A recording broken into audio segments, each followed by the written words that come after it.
Welcome to the 2010 First Robotics Competition, and this year's game, Breakaway. Breakaway is played on a 27 by 54 foot field. Alliances of 3 teams each operate their robots from behind alliance walls at the end of the field. 2 bumps extend across the width of the field and divide it into 3 zones. A tower extends upwards from the center of each bump. A tunnel under each tower forms a passage between the zones. Robots play breakaway with standard soccer balls. The objective is to score points by kicking or rolling balls through the goals at your end of the field. Robots can use their cameras to track the vision targets above each goal. This allows them to target the goals from almost anywhere on the field. Each alliance starts with one of their robots in each zone on their side of the field. 1 ball is placed in the zone closest to their goal, 2 balls go in the middle zone, and 3 balls go in the zone at the far end of the field. The match starts with a 15-second autonomous period. During this period, robots try to shoot balls into their goals. After they take their shots, they move out of the way to avoid blocking their partners. This requires coordination between all members of the alliance. At the end of the autonomous period, human drivers step forward to take the controls. During the teleoperated period, teams control their robots and attempt to score in their goals. Balls can be scored in goals from anywhere on the field. As balls are scored, the human players remove them from the goals and pass them to the center of the alliance station. The trident is used to place balls on the return rack to re-enter them into play. As robots attempt to score, they must also deal with opposing robots that may be defending their goal. Robots can drive the length of the field by going through the tunnels or across the bumps. When crossing the bumps, robots will have to drive carefully to avoid tipping over. Wise teams will design robots that can right themselves in case this happens. Near the end of the match, robots gather near the towers. Robots can get bonus points by climbing on the platform or hanging from the tower. Larger bonuses are given if the robot is lifted by or hangs from a partner robot from their alliance. Scoring is simple. Balls scored in goals are worth 1 point. Robots elevated on the tower or platform are worth 2 points. Robots suspended from other robots are worth 3 bonus points. Good luck, and we'll see you at the competitions.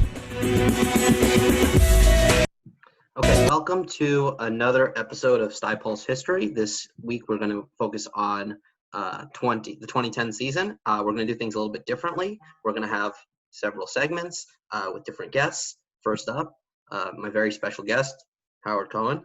Thanks for coming on, Howard. Hello, everyone.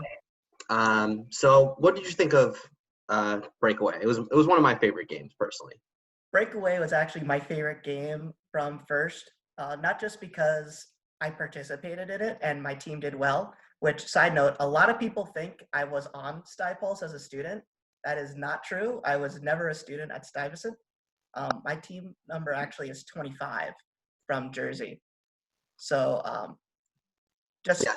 brief thing about 25 of that year was we had just come off like a really hard previous year, and we were really looking for this year to try to really take it back and really send a message that we're still there. Yeah, so the reason I wanted Howard to come on is, you're obviously really great at strategy, but also 25 was, I think, one of the best teams in the country that year, and had just like some really innovative ideas, some unique things about it. So do you want to talk a bit about how the 25 robot worked, and I'll just play a match of 25s in the background as you do?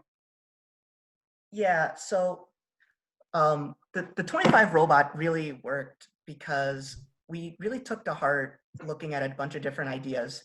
In the first day, we immediately went and saw kind of this European robot soccer thing, where we saw these ball rollers that would constantly roll the ball towards you to try to keep it like a ball magnet. And seeing the conversation that was online, a lot of teams were thinking about that.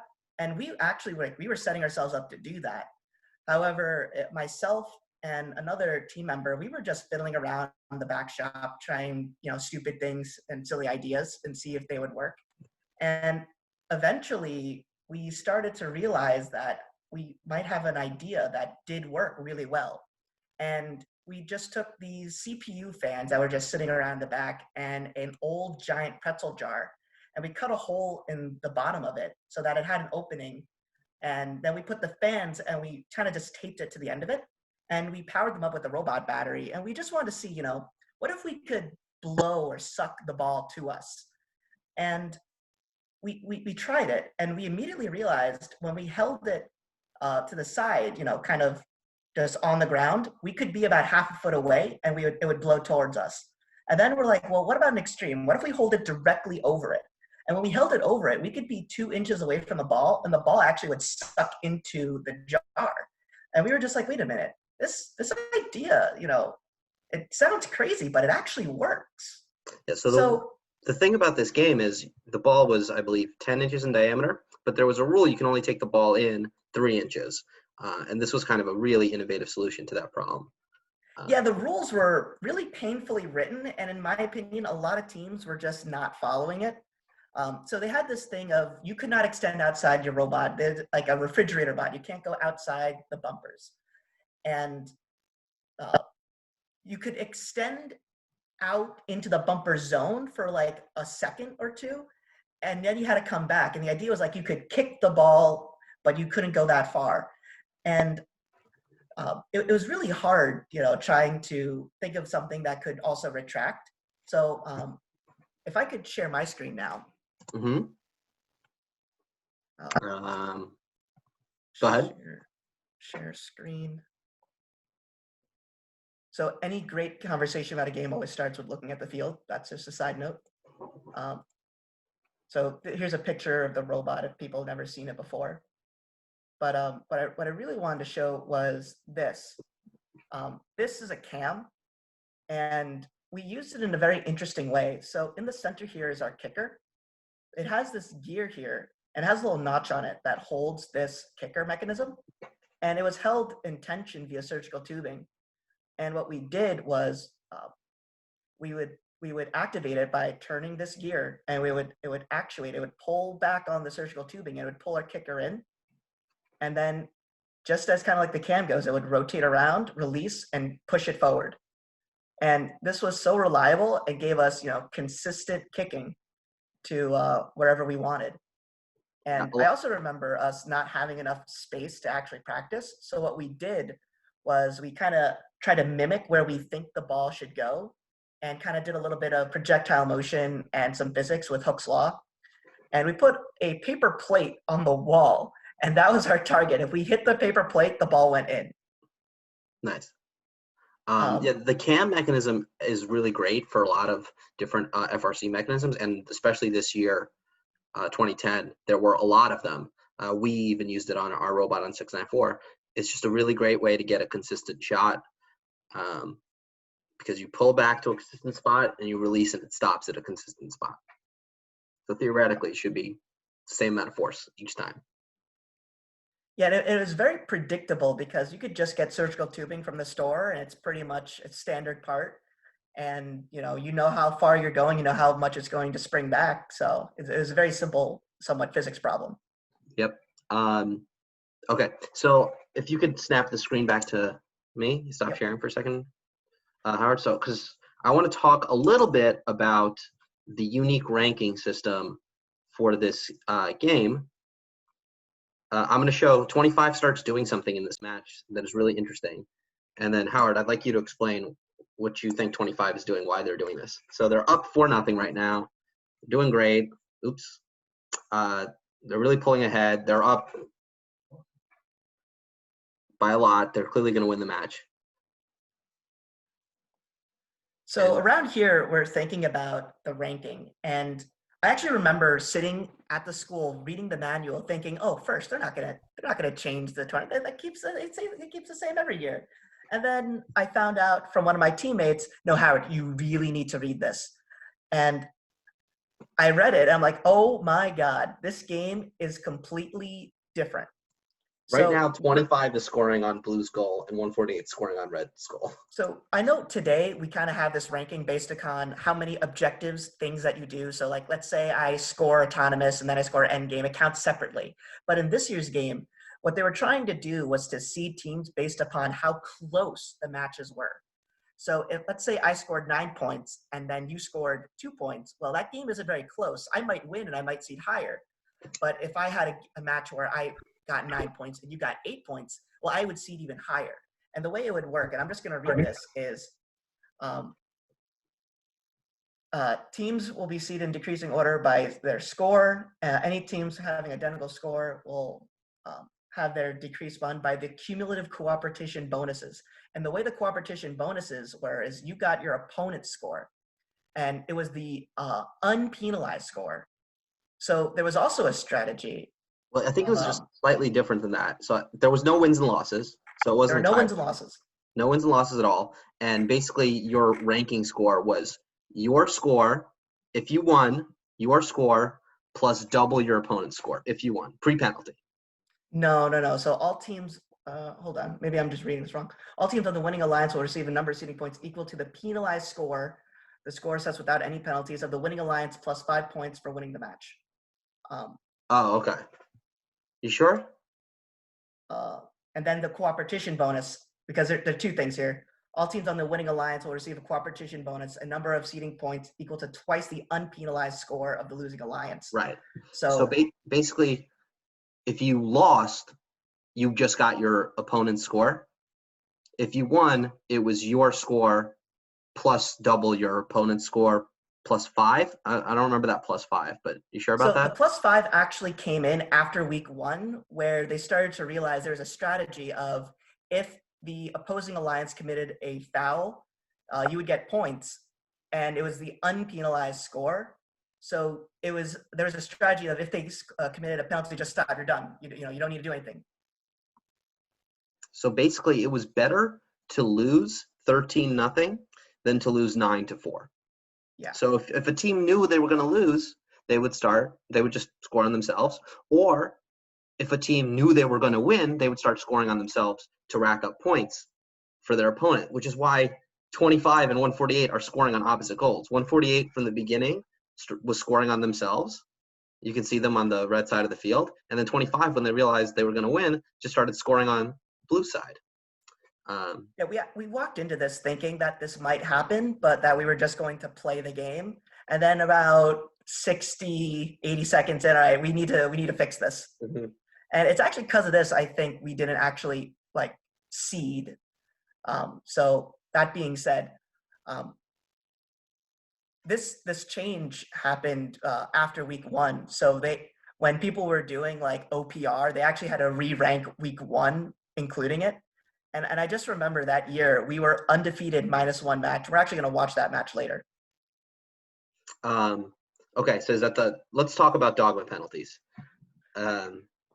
So dogma Dogma was a classic case of first putting rules and making them as complicated as possible to make them try to be as unambiguous and unobjective as possible. So they tried to do this thing and it just made everything just so complicated for no real reason. And just real quick, the way it worked is, let me just share my screen before I forget. Yeah, so while you're doing that, I'll just explain parts of it. So they wanted you to return the balls onto the field. They didn't want you to hold the balls. So there was the thing that Howard's pointing to right now. Yeah, they want you to put on the overpass. And there's a little pass-through thing the ball is supposed to go through, and it's supposed to sense that the ball is passed through, so you're good. If you don't get the ball through there in time, you get a penalty. So, and then with every ball that went in, you got a little more time. Yeah. So this is finals match 2. I don't know if I play sound whether or not people will hear it or not, but so you can even see right now, teams are going to put balls down and actually hit our driver and then bounce out into the field. And it was ruled that because it didn't pass through the gate, it didn't count. So we were just accumulating dogma penalties every 5 seconds from this point on. Yeah, so if anything happened where a goal counted as in and it sensed it and the system had a ball that was supposed to be passed back through and something happened that prevented it from going back through, you would just get a penalty every 10 seconds. And or whatever it was quite crazy because we do all this work, looks like we're going to win, and then all of a sudden it's 0-14 and we're like, what happened? So yeah, you can even see 2016 is trying to play some really heavy defense on us because of just how much we were scoring. And just really quickly, the way we actually picked our alliance this year was we looked at every single match across the entire country that in 2010 during seeding, and we were trying to find kind of like an average value that teams were getting. And we noticed that no one was getting over the value of 10 points in a match, and except for one place. But we realized maybe that number 10, that sounds like a good number. If we score 2 points in autonomous and we climb, that's 4 points. That's 40% of the way there. If we pick a partner that can climb, that's 60% of the way there. And if both of them climb, that's 80% there. And then all we have to do is score 2 balls. We could definitely do that. And that's essentially how we formed our strategy, was looking at every single match that was going on across the country, even outside our region, just to kind of understand what could we expect at the elimination bracket. And I'm curious why you picked. Do you remember why you picked 1676? that is exactly why. What you're seeing right now is them climbing. Yeah, but 2016's climbing too. 2016 was like the second seed. So we didn't exactly see a path forward with them at the same time. So I was just curious because I actually attended Trenton that year just to watch. We felt that their climb was a little bit more consistent. Mm-hmm. And we also have a history with them that we work really well with one another. So it made it a lot easier to, 1676. It made it a lot easier for us to kind of go with them. We also were watching matches, and we kind of also felt that it was our regional to win. I remember during build season, this was back when everyone was very quiet. They didn't talk about much. We were seeing what people were posting, and we're just like, wow, maybe they're like scoring 3 points total in the entire match, and we're scoring 3 points in 30 seconds. So we felt really good about ourselves. And I'm just gonna pause right here. Like we were like, oh, we got like 12 points. Things are gonna be great. We're gonna win. Let's move on. And then it's like 0 seconds. What's going on here? Yeah, and back then penalties subtracted points from your alliance. Nowadays they don't do that anymore. It adds to the opponent. Yeah. So another interesting parallel was if you forget about this match, we went through the entirety of regionals undefeated, and the last time we did that was in 2006. And in 2006, we went to Einstein, so we had a really good feeling that year, and unfortunately, that didn't end up happening. We went to Vegas. We won. We actually won a Cirque du Soleil grant at Vegas because they were so impressed with our robot. We beat Cheesy Poos. We picked them. They didn't pick us. So that helped make my heart feel really good. So, yeah, I mean, 25 was really terrific that year. Let's talk about some other robots. I have some robots queued up that were really great that year for us to talk about. So I'm gonna stop sharing, and I think you have something on 469. Yeah, well, we'll get there. They're the last treat of this. So first I'll show 694's reveal video. It's not super impressive, but we'll watch it anyway, just to give the kids a feel for what our robot looked like.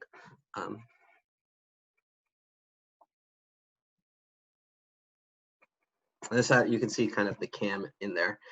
It's got that classic 694 rat's nest going on. Can't be a robot with that one. Ugh. Clunk.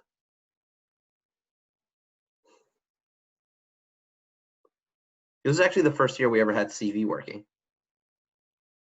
That was pretty cool.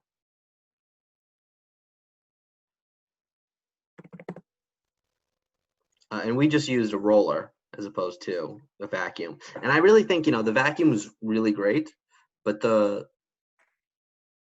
were like equally strong intakes. That was just 2 rollers, one on bottom, one on top, that just pinched the ball and just.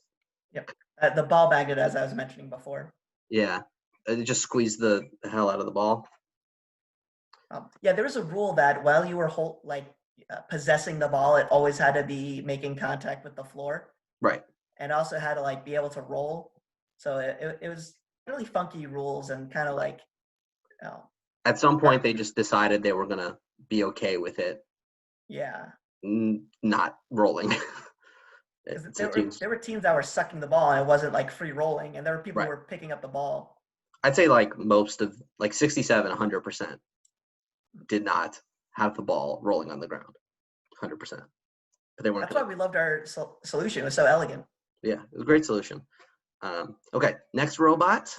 We're not going to talk about 694 too long because we're going to talk about them in the later segments. 1986. So 1986 used to be terrible. Nowadays they're pretty good, although they're kind of getting worse. But 2010 they just like blew up on the scene, and they had this really terrific robot. Unfortunately, they were in a division with 11-14 and 469 at champs, so they didn't really have a shot to progress beyond there. But they had this really simple way of grabbing the balls off of the tower when they were returned that I thought was really excellent. Like I never thought of something like this. They would kind of catch and cradle the balls off of here. Let's see if we can see it in one of these videos. We'll skip ahead a little bit. Yeah, they would like bounce on that little trampoline thing they had up top. They would kind of like, it would line up the ball really nicely for them so they can get to this kind of cycle where it was coming off, they'd catch the ball, get possession of it. And we tried to imitate it a little bit, but we actually were not super successful. But I think this was one of the best robots in the world that year. And then 1986 from then on for, I'd say like 10 years was one of the best teams in first. One of the things that I think this video also really shows is that they are very consistent. They do one thing, they do it over and over again really, really well. It's not like, is it going to work this time? It's going to work this time. And I think it's really interesting. They don't climb. They have a complicated robot. It has a swerve drive, but they decided not to climb because climbing was only worth 2 points. Like it didn't not have value. It definitely had some, but it wasn't like overwhelming. You didn't have to climb. There were very few alliances that had 3 climbers. Yeah, we really thought about the climb. The climber was actually an afterthought for us because we were just thinking, score 2 balls. Okay, we climbed. I think the climber ruined our robot.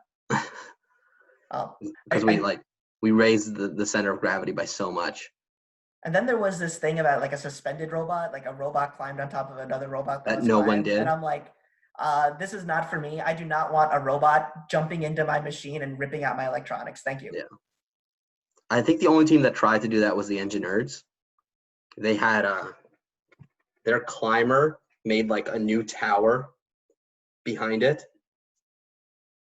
It's pretty cool. Okay. So continuing, I think 148's robot from this year was really interesting because this was the year they debuted. I'm not sure what they call it, the rocker drive. Do you know what I'm talking about? No, I don't remember. They have. Oh yeah, I remember now. Yeah, the wheels actually like they can walk around.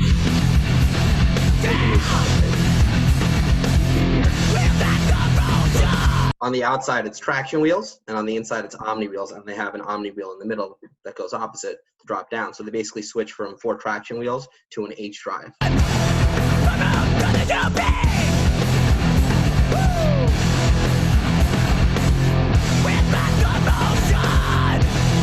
the side here, there's can't afford the beauty of it, can't afford the luxury of turning our heads.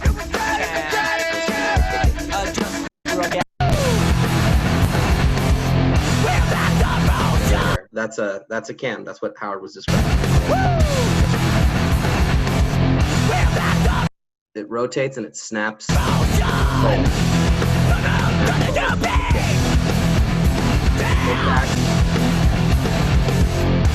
for those in the mechanical field, I remember taking exams on cams. I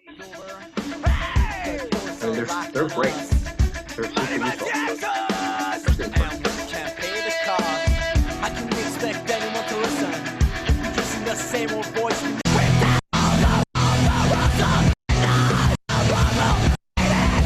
This really shows this part. Like that ball is not rolling. Like that's not real. But whatever. It's one of the things that just burns is like selective enforcement of rules. So first we'll write something and then it's like, well, are they going to enforce it this way? Mm-hmm. Like we only did one roller for that reason. It's like because that rule, and then I was like, I got to shove another roller in here. Come on. We couldn't figure out a way to do it though. So we didn't have a clone. The interesting thing, one of the reasons I bring up 148 is they actually removed their climber to improve other parts of their robot, which is something that you see in a lot of elite teams. I think it's very rare for an elite team to add a climber. I think it's much more common for an elite team to remove a climber. I think about 118 and 2013, they removed their level 3 climb.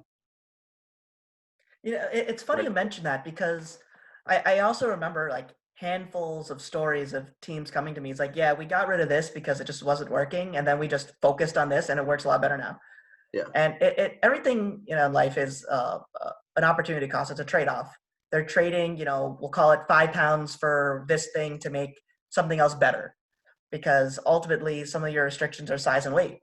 And if you need to fit in that now 125 pounds and you need to make something better, well, what's coming out?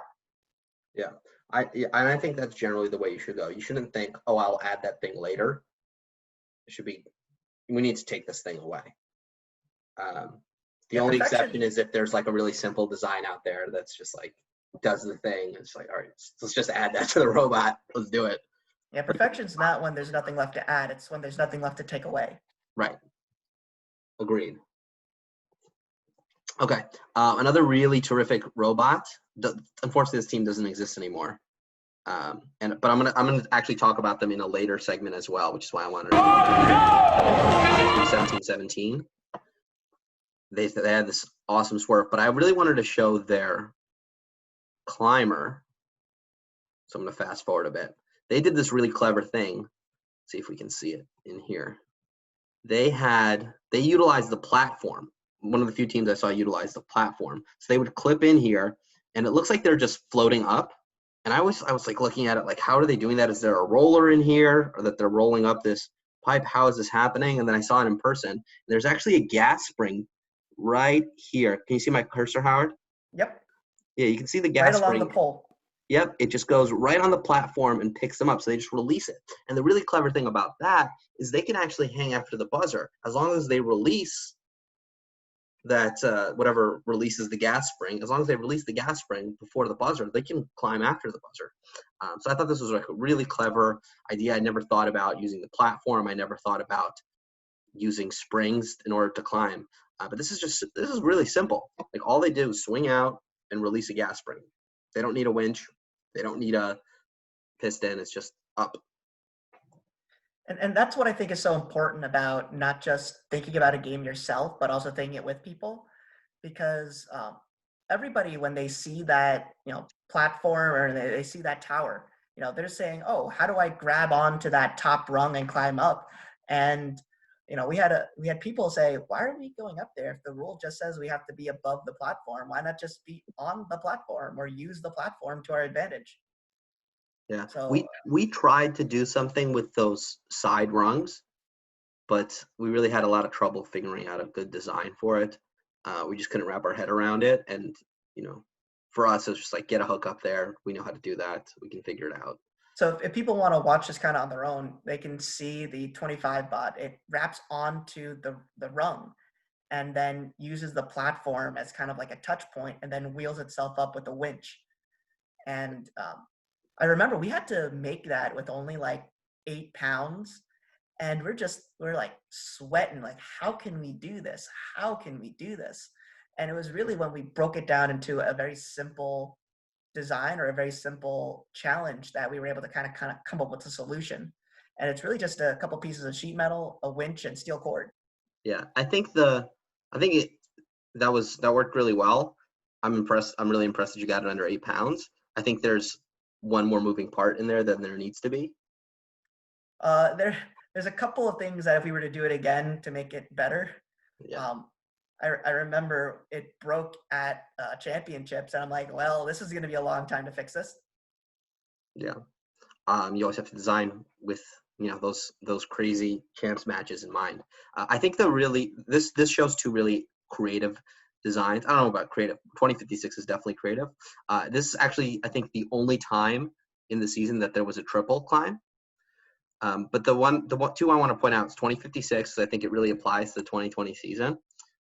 They just have two rollers, and they kind of, when they roll, they kind of intake this pole, and they just roll up till they're above, which is such a great design. And then 1114, they grab onto the rung on the side here, and similar to 25s, they just rotate. And to stop themselves from back driving, they have a clip in the back that grabs the pipe when they've gone 90 degrees. Although I guess you could just have a ratchet or something in there. But that puts a lot of stress on your mechanism. Having that piece up top that it clips in, all the stress goes on that piece. That stops you from back driving. Did you have any points on this? I remember watching 1114's climb in person, and I always thought it was really funny because as soon as that back part clipped in, you could see the whole robot shake and kind of drop a little bit. And I was like, man, I hope it doesn't break. I hope it doesn't break, because it was so awesome. And this is what I really loved about going to championships is I got to see like firsthand and actually touch and talk to these teams about how they came up with their designs and how they came up with their robots. And I think next is actually 469. And I have a really cool story to talk about them with. Go ahead, because that's where we're going to go next. Do you have a photo of 469? I think that's where I really want to start. Okay. Actually, before you launch into your story, I have my own before I show this, before we reveal what 469 is, if you don't mind. Okay. So at kickoff, one of our alums who's at the kickoff, his name is Blyn, good friend of mine now. He had this idea of, well, the balls are coming off of the return. It was called the pipes where the ball gets put back, and they're coming out on your side. Why don't we just put them back into the goal and just sit there and put them back in the goal? And then I remember during the kickoff meeting, someone says, that's illegal. The ball has to touch the ground first. Wasn't a rule. Someone just said it, which actually, happened pretty often on 694. And when I saw 469's robot, I was like, that's it. We would never read the rules. And I was like, that's it. I'm reading the rules. I'm reading them thoroughly. I'm reading them over and over again. This cannot happen anymore. And then slowly after that, more people started getting into it. Now the entire team reads the rules together. But we had the idea. I doubt we would have been able to build it. It's not a simple robot. But still, it was what we call a chokehold strategy. Howard, do you want to explain what a chokehold strategy is? So there's only so many game elements and so many ways to gain points in a game. But if you can control 51% of those pieces, they can never catch up with the rest of the 49. So if they just keep returning the balls over and over and over again, you can't really stop that. And it kind of chokes the game to a point where you can't do anything about it. And there are sometimes you can do this while you're protected as well. And it's just crazy to me how sometimes, it kind of gets through. And nowadays, First is a lot better at it. So you see them less and less. But back in the, I don't want to say back in the day, during this era of First, this happened quite often. Yeah, and Karthik used to always say, first thing he does when he looks at a game is look for chokehold strategies. And, I'm like, okay, that happened in 2002, but it doesn't really happen anymore. And until 2010, it hadn't happened for 8 years. So teams weren't looking at it as much. There were some teams that realized this. 469 went for and was successful. There were other teams that realized this and were not successful. 125 comes to mind. They really went for it, and it didn't work. And they're a really great team, and they didn't make eliminations at their competition because they went for it and it really didn't work. So just to kind of 125 would climb and just bounce the balls back to their side, but they didn't score them. And that, I think, is the key difference. I think they were trying to score them. I think they just none of it, they couldn't get any of it to work. They couldn't line it up right. It was just, and then they didn't have balls in the cycle when they were up there. Go ahead, tell your 469 story. I have it. So let's just stay on this photo for right now. So 469, as we all know, there's a Q&A forum, and people would ask questions. And what we would also do is we would read the questions, and we would try, does this impact our robot? Yes or no? Does this impact our strategy? Yes or no? But then also the idea of, well, what are some of these teams doing? And nowadays you can actually see what each team is asking. But we started to realize a pattern coming out of 469 and the way they would ask the questions of, if the ball comes off the return and it does this, is it okay? And first would answer. And well, if the ball doesn't do this and it does this, is this okay? And we started to realize a pattern. And we started to ask internally, is a robot that just passes the ball through its machine into the goal legal? Does it need to first touch the floor, kind of just like what Joe was saying? Does it first need to do X, Y, or Z? And we would read the rules and we would say the rules were vague. It didn't really say yes and it didn't really say no. And we kept seeing 469 ask these questions in a similar vein.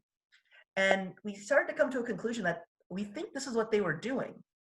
And they were playing week 1, and they weren't at the New Jersey Regional, so we weren't really too worried about it. But when we saw it, we're like, damn, they got it to work and work well. And kind of as Joe plays this video, 469, they weren't good because they made a ball return. They were good because they made the ball return work. And even when their teammates couldn't score the ball, they would do it themselves to score the ball. And another interesting thing when you really read the rules is that the field was still hot or active even after t=0. This game was scored at 10 seconds after the game or when all game pieces ended. And a lot of teams use that strategy, kind of like what some teams like 17-17 and 67 were doing, of climbing after the buzzer. And 469, they would keep scoring after the buzzer. The ball return just kept going. And they didn't trained even their climb. human player to keep going. I think the thing that I never realized was you were allowed to extend outside your frame perimeter. If you were touching the tower. If you were touching the tower, pretty much as far as you wanted. But if you weren't touching the tower, you had to wait till endgame. So they have this genius little platform that's spring-loaded. You can actually see it here. Yeah.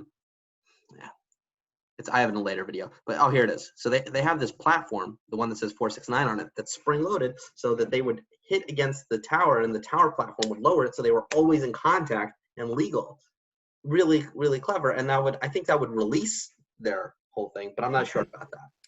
So they also had these little pins that would pop out and lock themselves between the rungs of the tower and the base of the tower so that teams couldn't just push them out one way or the other. And they have this piece, they have this whole thing, and what was really cool when you actually talk to them at World Championships was that entire upper structure is locked in by a couple of pins on the base of the robot. So if they deemed it as illegal, all they had to do, pop it out, and they were good to go. Yeah, because the bottom of the robot was still great. They had a great intake. They had a great kicker. They had an autonomous mode that would put 2 balls in the goal and start the cycle. Their autonomous mode put 2 in, and then they drove over and drove into the thing. They actually said the hardest thing of this ball cycle wasn't getting the balls to line up properly. It was getting the cycle started and getting balls in the goal. Right, which I think was something 125 really struggled with when they tried to do this. And I also remember when they spoke to me, they were talking to me about how they were experimenting, how they were playing with it. And they just kept having kids, cycle the ball, hold PVC pipe at different angles and try to get it to slope in the right way. If I bounce it this way, if I try to push it forward, what would happen? And it was only when one of their students was kind of slouching and leaned the pipe on the bump and let it kind of slide down on that slope that it worked. And they're like, wow, that really powered up that ball. And then they started to try to get the angles right, and they're like, wait, this works. Yeah, you look at it, it's like, okay, that's unbeatable. That's incredible. They were so good. So we mentioned the ranking system earlier. I want to jump to this match. 469 is playing 11-14. They're in a division together, and everyone thinks they're going to pair together and win the world championship. they're playing against each other in this match, and 11-14 is like, we could try to beat 469, or we can score on ourselves and run up the score and try to get as many ranking points as possible. And what's I think is so interesting about that is up until this point, 11-14 is undefeated in the season. And they go into this match and they say, we're going to lose. I'm like, they probably had a shot at winning. Like, they were incredible. They had a shot at winning, but they said, no, we'll do better in ranking if we actually lose this match and score on ourselves. Which, like, I can't even imagine how hard that decision was to make.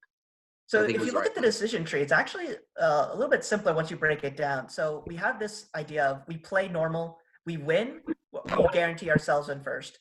We lose, we're definitely not going to be in first. 469 is going to seed first. But if you do the I'm going to score on myself strategy, well, if I win, it's not going to happen, so that's not going to be a problem. Well, but if I lose, I'm only offset by 5 points, and I could probably make that up on our own. And then they did. 14. They knew that they were going to pick each other. So both of them having an incredible match is good because then they jump in front of everyone in the rankings. So here we go. Here's the match. And you can really see 469 up close in this one. Yeah, I just like there's so many spectators of this match because everyone's circling it. The one team that kind of rules this match is 8-8. They played defense on 11-14 here, stop them from scoring on themselves.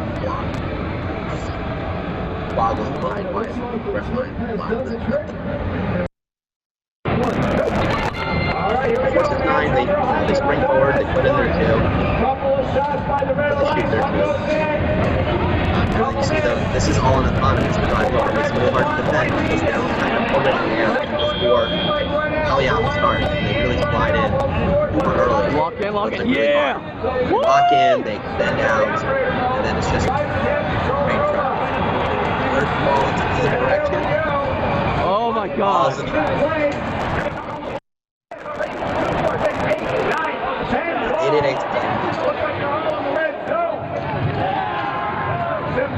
That black mesh netting thing, that was to block vision of which way the balls were going to go from the opposite alliance, so you couldn't defend them easily. That's smart.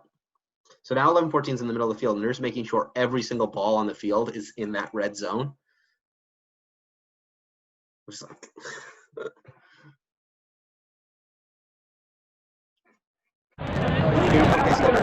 The audio is a little choppy and video is a little choppy on my side, but I've seen this match. Been in person. It was amazing. Yeah. I mean, it's just excellent. The really funny part was when the match ended and there was this huge exodus away from the field. Right.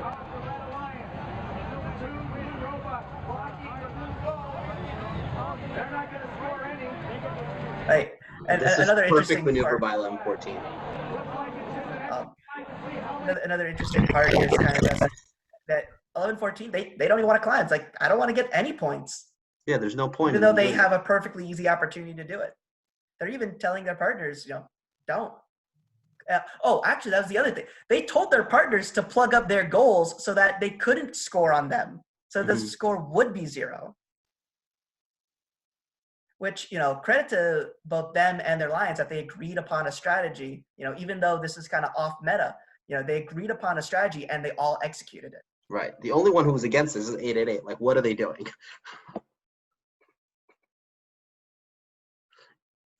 Okay, the match is over. Let's go back a little bit. The match just ended. 31! 32!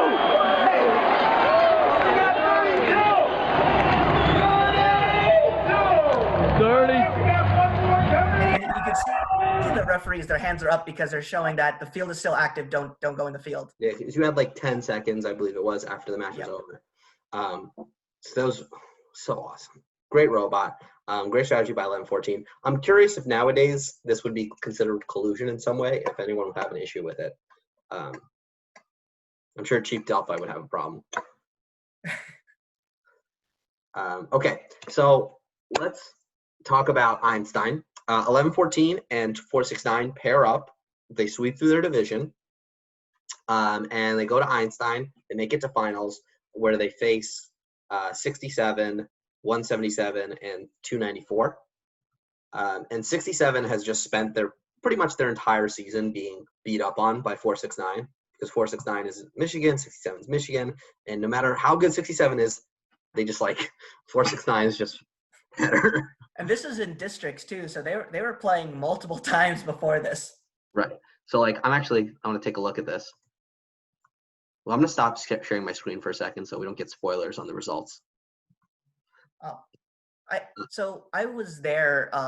So back in the day, they had this section that was reserved for awards, and every team could nominate 2 people to sit there, so that when you won an award, you could easily kind of come up, grab it, and go. So you weren't kind of just waiting like an hour for teams to come out of the stands and walk down. So, and the cool thing about it was you got prime seating, and you were like right in front of the field. So I'm sitting there, I'm right in front of Einstein, I'm watching these. And I remember back to kind of like New Jersey Regional when we said 10 points, that's going to, win us the competition. We just get 10 points, we win. And thinking to myself, 10 points, these teams, they're 10 points. It's 20 seconds into the match, 10 points, it's done. And I also just remember, just the intensity of everything, and kind of, it was when I really realized that, first, this is a lot of fun, and this is what I want to do. I want to keep doing it.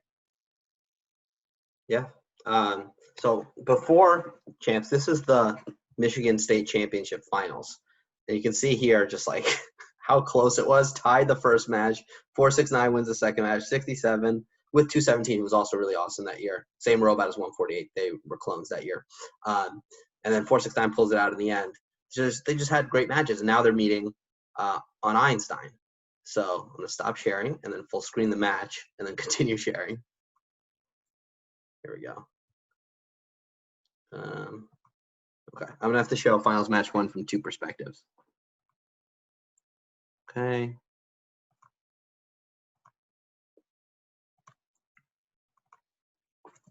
We've got a thumbs up, and 3, 2, 1, go.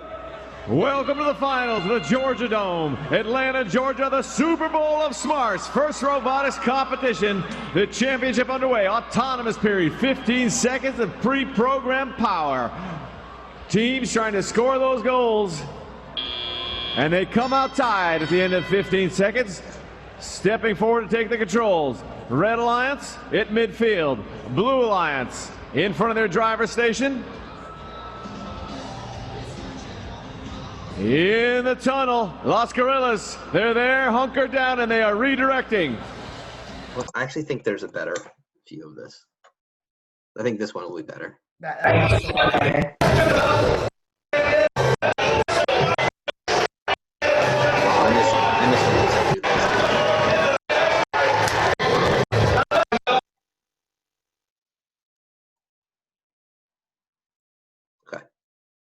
Okay, here we go.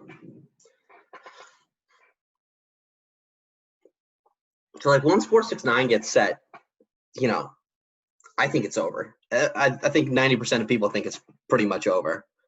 But you got to hand it to Red. They're just like sticking close and just scoring like crazy the whole match. Yeah, it really, is a testament to player game. Yeah, 294 is doing a really good job. They're basically just going on the far end, the defensive end, just trying to stop the balls going back and forth between the 2 railings.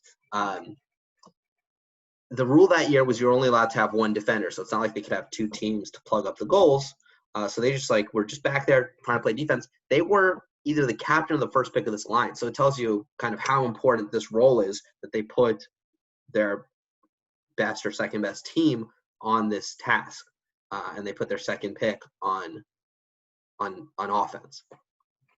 And this is what teams often did against 469, is they would put one of their best robots on trying to stop them from accumulating these points. So the match is very close. It's probably at this point around 10-10. 67 is just doing a great job kicking all the balls to their scoring side, and 177 is putting them in, and 67 just does a great job bouncing back and forth between ends. Yeah, and the real key thing that Red is trying to do here is they're trying to stop the cycle. They're trying to make Blue expend effort to keep the balls going. Right. So 294, whenever they get the chance, they clear a ball out of that area. And I think a mistake that the Blue Lions makes is they crowded their scoring zone. 11-14 should not be there, in my opinion. No, and you're right, because you're essentially making this zone or area that the ball has to go through smaller, because these Tetris blocks that keep blocking it. Yeah, so I think this is a really interesting move by 67. They did a really nice job this year of knowing when to go to each zone. It's like there's about 20, here you can see it, there's 24 seconds left in the match. They have a climber, but they know, okay, there's enough balls in the zone. I'm going to go in there and try to put in one or two before I climb. And they're like not going to traverse back. So like they would time these motions. So it's like there's 20 seconds left. I'm going into the zone. This is going to be my last set where I try to put balls in the goal. And so there's like 5 seconds. It's a tie, like 11. It's 14-12 right now. So Red's actually in the lead. 11-14 is going to clip in here and tie the match. So it's going to be a tie. And there's 2 seconds left, so you think, okay, tie. But those who've seen 67 before know something about them. Howard, do you want to share what we know about 67's robot? So I'm just going to say this from the perspective of me as a student watching this. I'm like, time's almost up. Everyone's going to climb. I see the score. I'm like, oh, man, this is going to be really close. But 67 has a secret up their sleeve of when they climb, they don't actually use electricity to climb. They're using other stored energy. So when they hook on, they release, and it pulls it up for them without electricity, which means when t equals 0, power is cut to your robot, but it doesn't mean this stored energy is stopped. Once they release that spring, they're just going. And I remember at t equals 0, they were definitely not climbed, but at t equals -5, or I guess +5, they were clearly climbed. And they're just using that extra time in the game, that plus 10 seconds, to their advantage of getting that one more ball in and then getting that climb. So the way to think about it, there's a lot of ways to do this kind of mechanism, but think about their winch as just a regular winch, a drum with a rope on it, except inside there, it's like a wind-up toy. And it's pulled back. Once you release it, it's just going to wind back into its default state, which is what happens here. Once they clip in, it releases and they just climb. So let's listen in and watch. I remember at this point I was in the stands and I was sitting next to Joe Ricci, and he's like, no climb, no climb. I'm like, watch this. Like, let me go back so you can actually hear the buzzer. So the time is like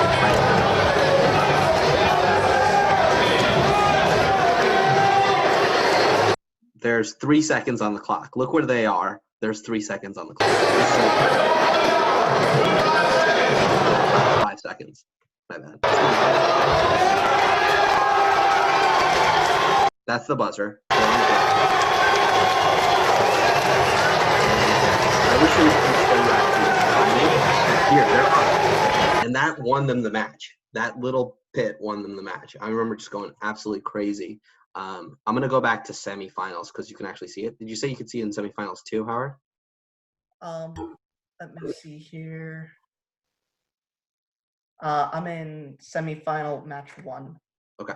And it's not that you can see it. You can see them climb, but the t equals is not 0. But you can see how they climb, though. Okay. Bob, the Winnovation Machine. Team from with 20. 56 is climbing the tower. Red continues to score. Here comes the hot machine. 67 with 5 seconds remaining. Look to hook on. They're going up with 3, 2, 1. Yeah, it was just a great mechanism. It won them that match. And so let's jump into finals match 2. And it's one of those things that I always keep in the back of my mind whenever I'm thinking about a game, or even a real world engineering thing. I keep it in the back of my mind. Same. I actually, whenever there's climbing, I think about climbing after the buzzer and if it's manageable. I don't think it works for 2020 because the thing swings and there's value in balancing it. But 2017, yeah. 2013, absolutely. We did it. We climbed after the buzzer in 2013, inspired by this. The two most common ways to climb after the buzzer are a spring-loaded mechanism that has stored energy, or a piston hooked up to a single solenoid, because once you get disabled, it'll climb. There are a couple teams that did that this year. 2910 did it in 2020. I think it's really interesting. Okay, let's watch. Something really interesting happens in finals too as well. I remember this being like, oh man, this is how it ends. Actually, we're not going to be able to see it from this perspective. No, you don't. But if you watch the actual video from first, it has it. Okay, let's watch that one. I think this one will be highest quality. And 11-14 from St. Catharines, Ontario, Canada. Also, 177 had made Einstein like 7 years in a row at this point. It's something absurd. Yeah, the only thing I think what broke him is that they didn't qualify for championships the next year. Yeah, 2012. That's when the streak was broken. That's right.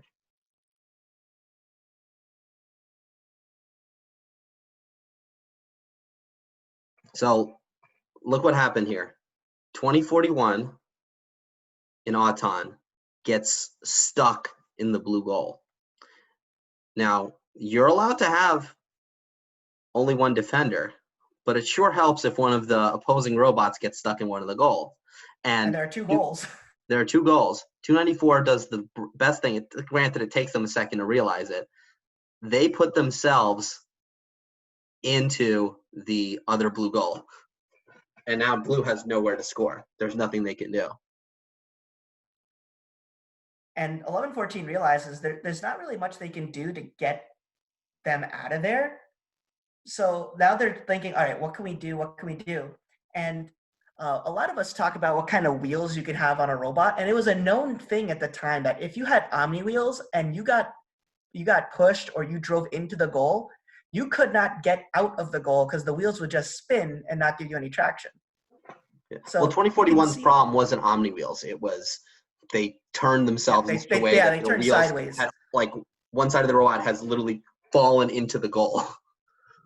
And when we actually wrote this strategy down that if we saw it, that's what we would do.